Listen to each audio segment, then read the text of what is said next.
Hey, some friends, welcome back to my channel. I'm Symptomistic like optimistic, but make it Sims, and this is episode 2 of Family Dynamics Challenge. We are here with Generation 1, Scarlett, and we decided to take a little trip outside of San Myshuno. While you were away, Scarlett has been making friends, and if you don't know who Scarlett is, there'll be a link to the playlist in the description because we are not going to move backwards, only forward because we have a lot to do. But Scarlett has been making friends even though she's been struggling in her love life. She's met a few nice friends who have been supportive of her in her career and just living in her new place. So this is Chloe, and Chloe loves to hang out in Oasis Springs. She just feels like the vibes fit her. Chloe is actually from San Myshuno, but she just feels like the vibes in Oasis Springs fit her much better. So she brought Scarlett to this new park where Scarlett has never been, and it's really nice.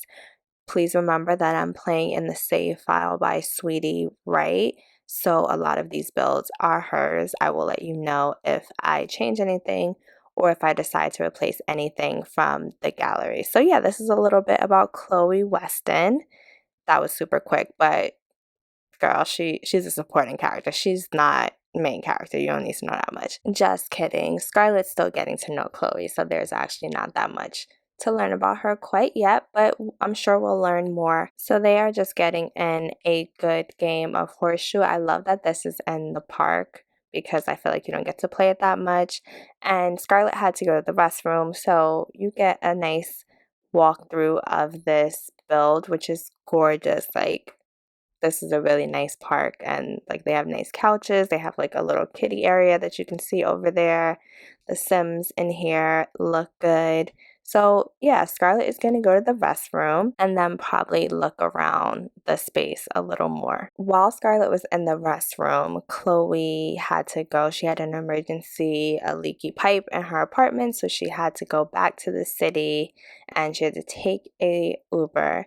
But Scarlett decided to sit here and wait for the bus, and this man came up to her, and Scarlett is not feeling it. She feels like this man looks a little sketch. She wasn't sure, but then he started talking. She didn't want to judge him because, you know, she's been through a lot. She's had to be in some sketch situations. But then he was trying to, like, get her to play some 3-card Monty, and she was just like, no, I am not going to be fooled.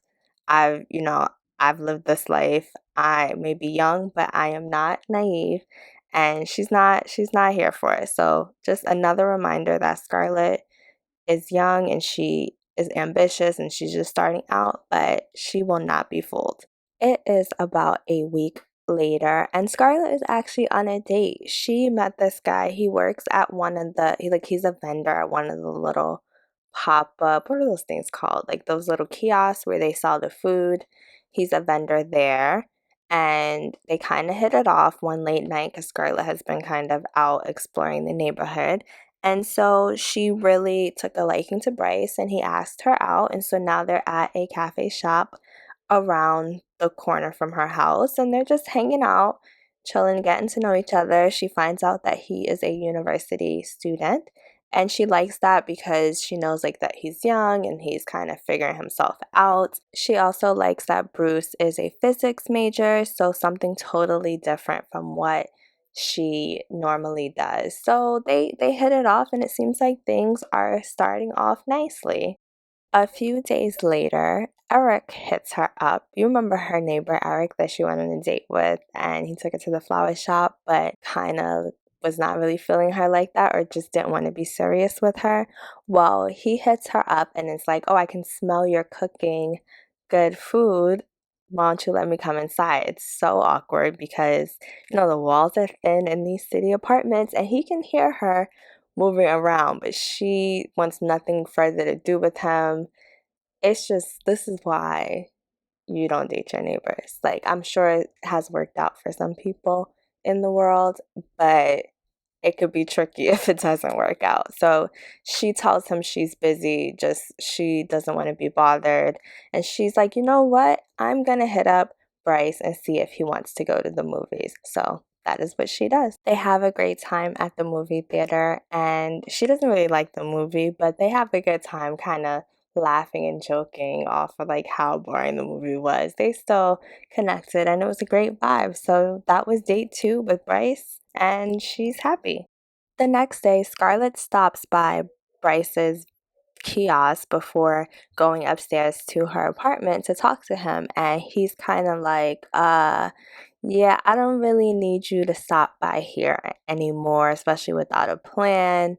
And she's like, what are you talking about? Like, we just went to the movies yesterday. And he's like, well, me and my girl got back together, so yeah, I don't really want her to come over here and see me with you. Scarlett was like, wow, so you've just been hanging out with me to kind of pass time between you and when you and your girl got back together? And he was just like, pretty much. So Scarlett was like, you know what? You're an ass, and I should knock over everything on this counter, but I won't, and just walked away. So Scarlett goes upstairs, she's steaming, and then she decides, I am not going to let him ruin this neighborhood for me. Like, I still want to go out here, so I won't stop at his counter, but I've really been wanting to go to the Spice Festival and it's about to start, and I'm not gonna let his stupid little kiosk ruin that for me. So I'm gonna get dressed and go back downstairs and have some fun. Scarlett goes over to the bubble blower to take the edge off of things and just kind of relax and think about what's going on before getting into Spice Festival activities. And she's kind of disappointed that her last 2 dates or dating encounters between Eric and Bryce haven't gone well. And she's frustrated because she wants something real, she wants something serious. And part of her just keeps telling herself that she's only 19. She has time to settle down and have kids and get married, but she wants what she wants. She wants that life. She wants that security that she didn't have for the early stages of her life. So she kind of puts it out of her mind and decides to just go around and enjoy the Spice Festival. And she picks up some new herbs that she hopes one day she can plant in the garden. But for now, that will serve as motivation that she still has more to do. She even wins the Spicy Curry Challenge. And she got this little t-shirt for winning. And I think she won some cash as well. So that was just motivation, and she's not going to let anyone stop her. Like, some things are going to come easy to her and some things are going to take a little more work, but she is determined. I know she looks tight, but that's her determined look. So she also stops at another kiosk, not Bryce's, but another kiosk, because she wants to pick up some herbs that she can have in her kitchen and just have the full-on experience. So overall, she had a great time and she is back on her grind.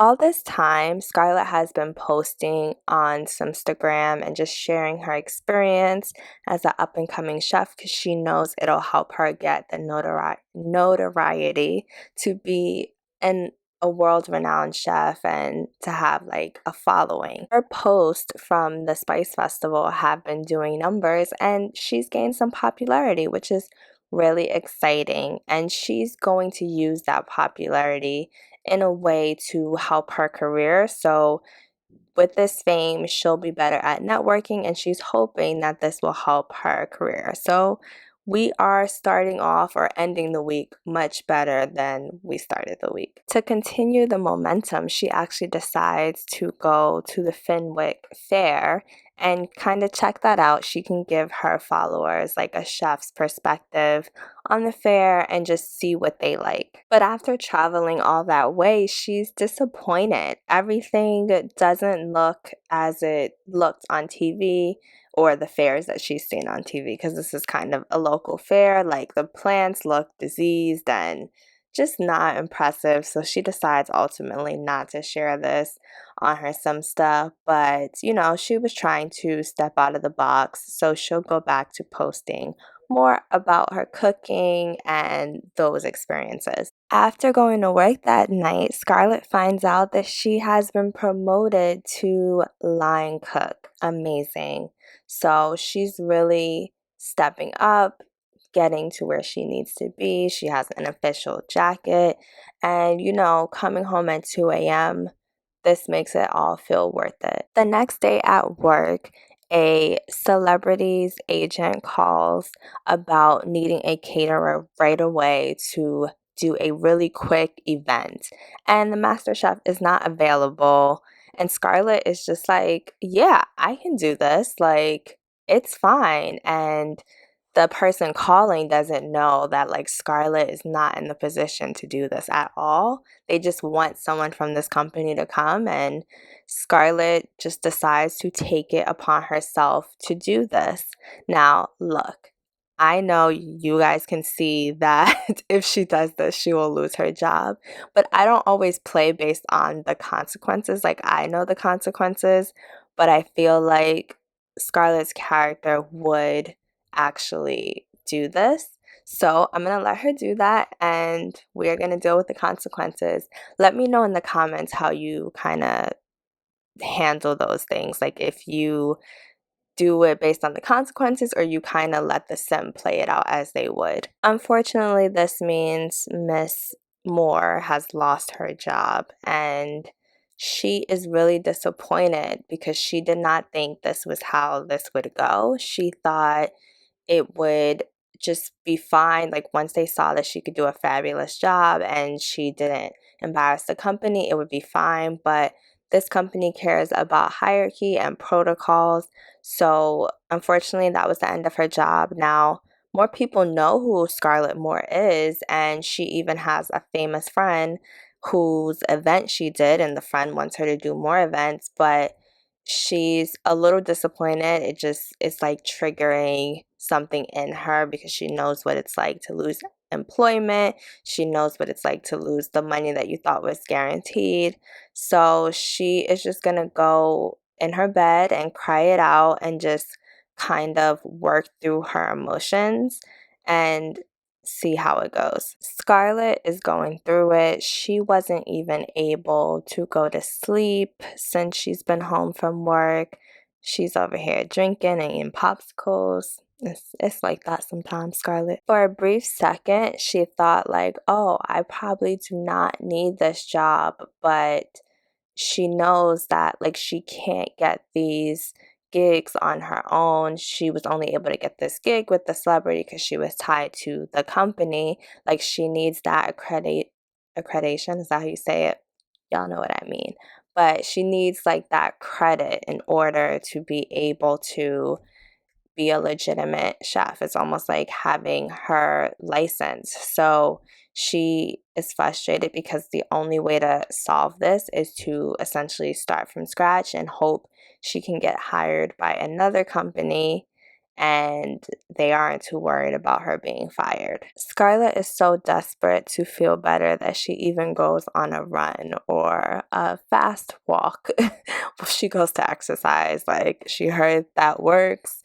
And she's just like, maybe some fresh air will do me good. And maybe at some point I'll be able to sleep tonight and feel better. And it does help her a little bit. Like she does see that there were times where she had to sleep on the bench outside and she has this whole apartment. So it's not really starting from scratch. It's starting from a little better place. She is going to have to take a couple steps back, but it's not the bottom. Of course, while running, Scarlett gets an appetite and she has to make herself something to eat because she doesn't really have anything left. And the good thing about making herself something to eat is that this is what she loves to do. And it doesn't matter that she has to start a little bit back in her career because this is something she genuinely loves to do. She loves to cook for herself and for others, and she's just going to enjoy that part because she knows one day she will get to be exactly where she wants to be. And Scarlett is starting to feel better. And this is where I'm going to wrap up this episode.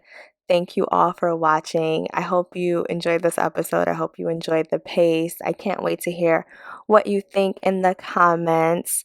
Like this video if you want to see more videos like this, and if you want to see some more family dynamics challenges. Subscribe if you want to be part of the OG Sim Friends squad, and yeah, share this with your friends. I'm symptomistic, like optimistic, but make it Sims. I'm going to let her enjoy that roti, and we'll check in with you next episode. Bye.